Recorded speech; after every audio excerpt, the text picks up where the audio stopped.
felt like all my hard work was leading up to that. Even now I'm still, it takes so much time to actually take it in and to realise that it's you who's achieving all of this and it's you that is doing all of this.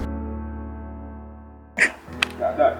Celebration, I think the camera was like right there. Yeah. And I just went like that. And shoes just came out of nowhere, just grabbed me like that. I was like, can't move.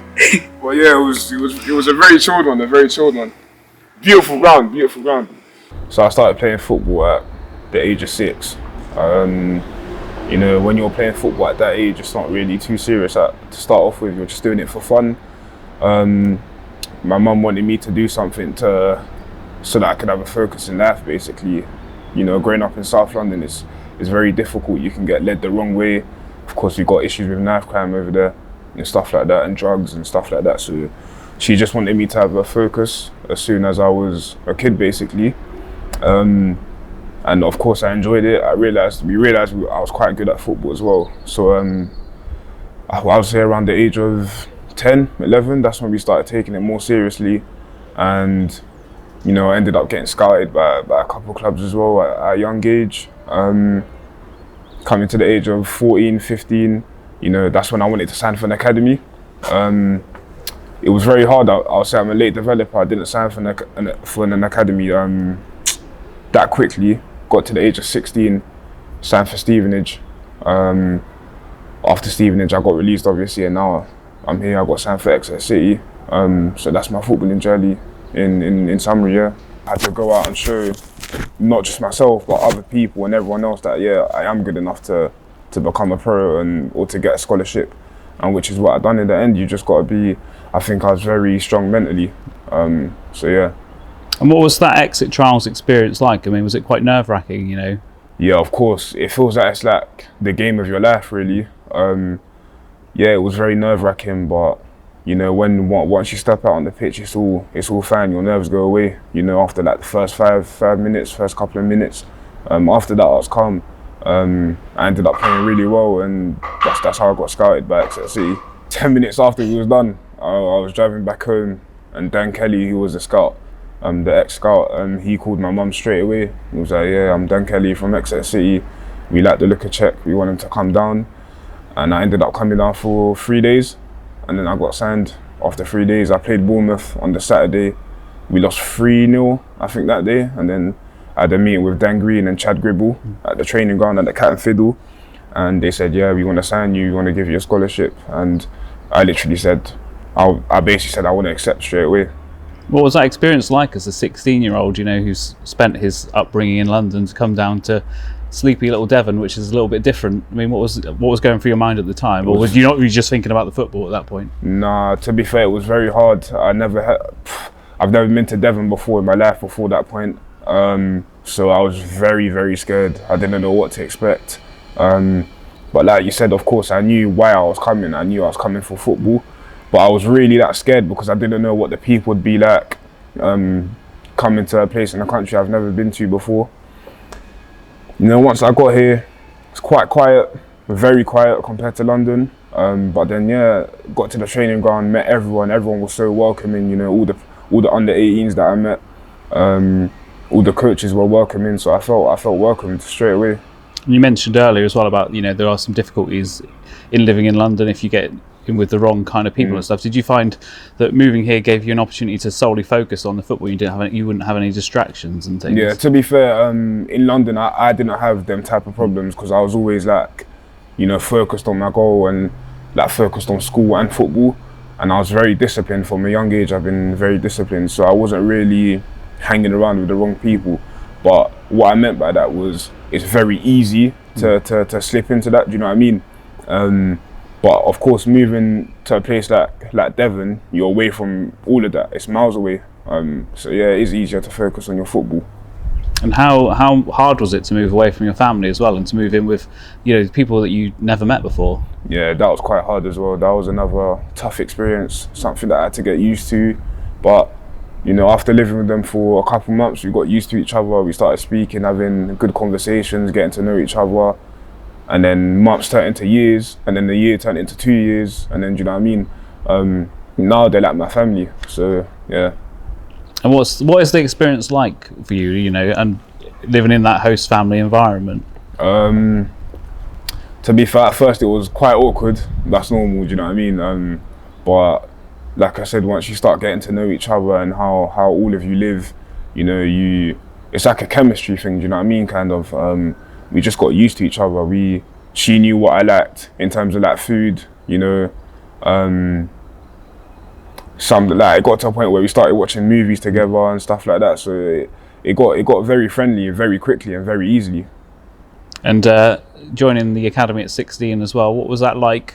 Coming into something where you had a lot of people that have probably been there for a long time, how did it feel coming in at that age and meeting lots of new people?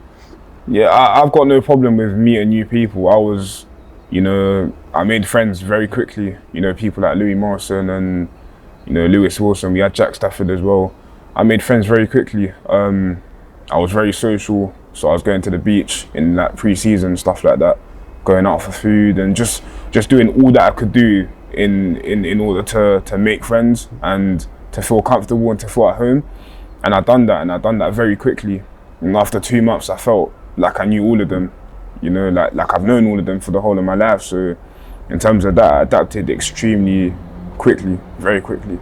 And I'm assuming you've probably worked under quite a few coaches in the academy setup. I mean, what have they been like with you? All the coaches have been amazing, you know, Huey, Greenog, Chad, Kevin Nicholson, Brad Miller. I can continue naming them.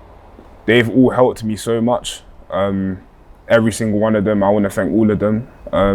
They're very patient, very hardworking behind the scenes. You know, they put a lot of hours in to what they do. They care about the young players at the club. And they care about you as well, not just on the pitch, but also off the pitch. You can turn to them if you need. You know, when I had a couple difficulties in my scholar and even in my first year pro, I was turning to a lot of the coaches that Chad and Green are, and they helped me get through it. So they're always there on the pitch and off the pitch, and they're amazing coaches, every single one of them. What is it that you'd say makes our academy so special? You know, if you look at the types of players that have been produced over the years, and then those that, like yourself, that go on to the first team, but what is it that prepares you just for that moment? That's a tough one, you know.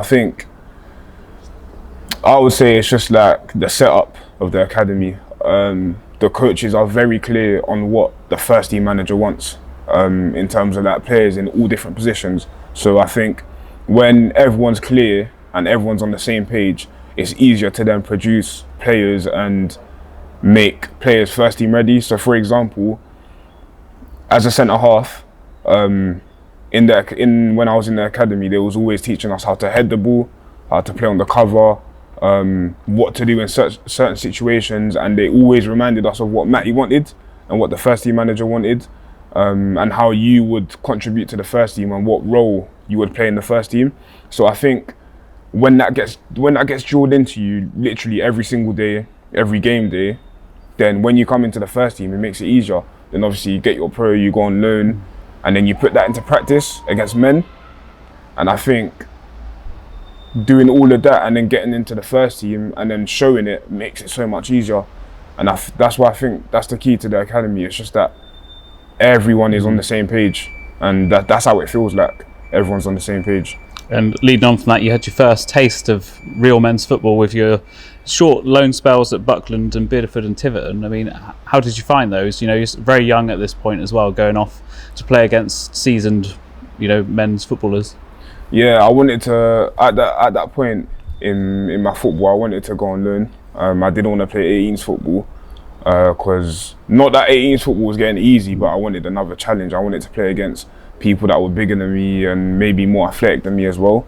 And I knew that it would have helped me more than 18s football in terms of trying to get that pro and getting into the first team. I only played one game for Buckland. I didn't play a lot because we ended up going into lockdown as well. So that just cancelled everything. And Bideford as well. I didn't play at Bideford as well. So yeah. And I mean, it all sort of kicked off for you with that loan spell at Truro, didn't it? Yeah. I mean, talk us through that. That was your, you know, first proper spell of men's football, wasn't it? Yeah, that was. I think the Truro loan is the thing that helped me a lot. I was able to go out and I was able to get guaranteed game time in a good team as well, a very good team, a very good setup, in a difficult league, a lot of good players in that league. So I was able to put all that I've practiced into practice in the games. I was able to get into a rhythm. I was able to play against men. And I was in an environment where 3 points was always the goal as well. So I started to value 3 points more. I started to value winning more as well. And that helped me so much. And it would have been your first experience of playing in front of a crowd, or albeit smaller numbers. But how much did that affect your game, would you say? At first, you're nervous because with the 18s, no one really watches the games. It's only like parents and people you know, people you're familiar with. When you go and learn, it's people you don't know, and you know these people criticize you as well sometimes on social media if you're not playing too well. So at first, you're nervous, but then you get used to it. And then you assumed, I think, you were on loan there for the rest of the season. Yeah. But then we get to Christmas. Yeah. COVID hits the squad, a number of injuries. How do you know you're coming back? Does Matt get in touch with you, or? At first, obviously, I think it took like a week, for Matty to make his decision. And one day, one of my games got cancelled for Truro. I ended up coming into the training ground to do a bit of running, a bit of conditioning with Ellis Johnson. As I was running, I saw Matty's car driving down to the AstroTurf. I was thinking, oh, what's this about then? This ain't normal. And then Matty comes out of his car and comes and speaks to me, and he's like, we're gonna recall you from your loan. At that point, I was like, yes, do you know what I mean? I was quite happy. He's like, yeah, we feel like you're ready. We feel like you're ready for this opportunity. We want to give you this opportunity. And obviously, from that point until now, it's been an amazing month. And I believe you found out a day or a couple of days before Sutton that you were going to be playing. Yeah. What goes through your mind at that point, knowing you're going to be making your debut? A mix of emotions. I couldn't tell you what I was thinking. I was happy, I was scared, nervous, thinking about the future, thinking about how I was going to play. It's just a mix of emotions, yeah. To be fair, I'm very surprised. I wasn't that nervous before the game, weirdly. The only time I got nervous was when I came out for the warm-up and I saw all the fans. I was like, oh my God, this is it. Do you know what I mean? This is my debut, this is my League 2 debut. 5 minutes into the game as well, I felt a little bit like tired. I felt like so nervous as well. The night before, I couldn't sleep at all. I struggled to sleep. But after 5 minutes, I got into the game. I won my first header, done my first clearance, made my first pass, and after that, I was fine. I ended up cramping up, but I think the nerves just got to my muscles a bit, yeah. Definitely. I mean, Matt had only good things to say about you after the game as well, yeah. So that must have helped. Yeah, it helped a lot. That gave me the confidence that I needed. It boosted my confidence, and after the cramp, I just wanted to make sure I was available for the Portsmouth game. And, unfortunately, we lost that game, but that was another good step into the right direction for me. And then back into the league, we played Forest Green. We ended up getting a 0-0 draw. That was an amazing feeling because they're the league leaders, do you know what I mean? Seems like they beat everyone as well, and to go away and get a draw was amazing. And then from there, I think I just kept on building. My confidence just started to build and build. In your mind at that point, you come back in during an injury crisis and everything. Did you feel like this was a really good opportunity for me to stake my claim to be a regular starter, or did you feel like this was an opportunity and then you might end up back on the bench when those senior players came back? Yeah, it was a 50-50 type of thing. I was thinking, come in, do well, and you might have a chance to stay into the team. But then I was also thinking, I'm just here to fill a gap, and to fill a gap to then go back out on loan. So it was 50-50, but I had to make sure that it was making sure that I took my opportunity and stayed in the team. And I knew that I had to do everything in order to do that. So my mentality, I think, was spot on from the off, and I ended up staying in, and hopefully I can keep on playing. And what was Matt saying to you at the time as well? What was he saying to you after each game? To be fair, Matty wasn't really talking to me too much because they know how I am as a player. They know that when I receive a bit too much information, I can maybe lose a bit of concentration. So yeah, of course he was saying, well done, do this, be the best defender, and stuff like that. But it's not a thing where they tell you too much because they want you to feel comfortable. I feel like when I receive too much information, I can get overwhelmed, and then I can start losing my focus and thinking about things that I shouldn't be thinking about, which then affects my game. So obviously the coaches have known me for 4 years now, so they know how I'm like, and they just basically let me do my thing, really, because they know that's the way I'll play at my best. Then you're probably thinking, you know, things can't really get better than this, and then I think late on against Walsall, corner comes in and you smash it into the back of the net. I mean, how are you feeling at that point? Yeah, no, it was unreal. That like topped it off for me, do you know what I mean? It felt like all my hard work was leading up to that. And then also yesterday as well, like even now I'm still, you know, it takes so much time to actually take it in and to realise that it's you who's achieving all of this and it's you that is doing all of this. Even now I'm still trying to soak it all in, do you know what I mean? It's very mad at the moment, but I just want to keep on playing. That's all I want to do. I want to be out on that pitch, keeping clean sheets and scoring more goals and contributing to wins and things like that. And as you said yesterday, to everyone probably in the ground, maybe apart from yourself, it felt like that game was petering out to a 0-0 draw. Yeah. But you know, 90+2, you pop up and win us the 3 points. I mean, that must have been an incredible feeling. Yeah, it was an amazing feeling. And a feeling that went so quickly as well, like a flash, like a dream. But like football can get like that sometimes. You're not always going to win in a pretty way.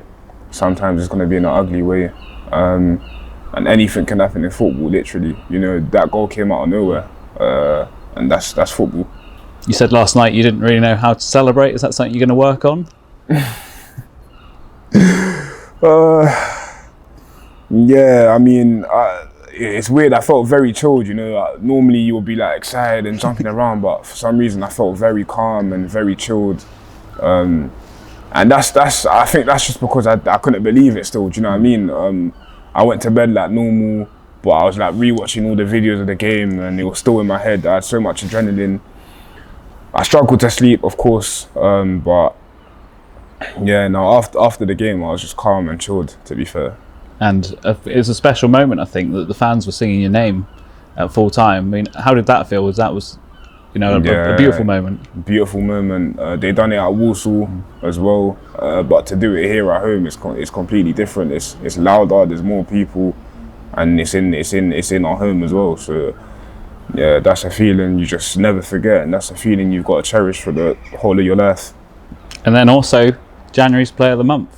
The fans have picked that, so you know you couldn't have forged a stronger relationship with them already. But I mean, how did that feel when you saw your name in lights? When I saw my name, I was so happy. Yeah, my mum was happy. My first month of senior football, in the football league, and I get Player of the Month. You know, I'll take that any day. But I think I deserve it as well. I've been working so hard. I've been working my socks off. My mentality's always been right. So I think I do deserve it, to be fair, yeah. And I just want to get more and more Player of the Months as well in the future. Yeah, I do feel like it's home, to be fair. I came in when I was 16. It's not like I was here from the age of 9 years old, but I do feel like this is my home, and I feel like Exeter is always going to have a special place in my heart as well. Even if I do go on and move on to another club, I always feel like I always remember Exeter, just because they picked me up when I got released. When other people said I wasn't good enough, they thought I was good enough. I came here, I met so many people. I've met people who I'll be in contact with the rest of my life. So Exeter will always have a special place in my heart, yeah. And also, with all these highs, your experience currently, is it important to also stay very grounded? You know, because it's football, there will be some lows and some highs, and that is important not to, you know, get too carried away in the moment and make sure you're fully grounded. Yeah, it's important to stay grounded. You got to stay humble as well, and you know, when you're achieving a lot, you got to really stay calm. You can't let it get to your head. When it gets to your head, that's when you start to drop again. And also, like, when you're achieving things, it can also go like that. So you've got to really be grateful, and you've got to remember where you came from and remember who you are as a person, and you've got to never change as a person as well. Stay the same and stay humble, I think, is really important in life. And one thing I know that's really, really big to you is your faith. How much does religion play a part in your career so far? How much has it in your career so far, and how much will it going forward? Yeah, religion is the biggest thing in my life, above anything, above football, above family, and it's helped me a lot in my life as well. Religion is, it's one of them things where it just helps you in everything. Anything you do, I think if you've got religion there, it always helps you, do you know what I mean? So for example, with my religion, it helps me so much with football. It helps me stay grounded, do you know what I mean? It helps me stay disciplined, it helps me stay at home when I'm meant to stay at home. You know, I don't really go out too much, to be fair. And that's because I'm a Muslim, do you know what I mean? You're meant to lead a simple life. So, you know, leading a simple life for a footballer, that will benefit you. Because as a footballer, you've got to rest, you've got to eat well, you've got to sleep right as well. So as a Muslim as well, that it basically goes in line with being a footballer. So I think that helps me a lot. And just to finish off as well, I mean, we've got about a third of the season left as well. What are your personal aims for the rest of the season? Of course, it's staying in the team and contributing to this club getting promoted, hopefully to League One at the end of the season. Ever since I signed for the club, it's always been promotion, promotion, promotion. That's been the mentality. And I think it would be an amazing achievement if in my first year playing for the first team, we do get promoted into League One. And I'm just gonna give it my all. I'm gonna work as hard as possible, work harder than I have been as well, and just give it my all, and we'll see where we are in 6 months.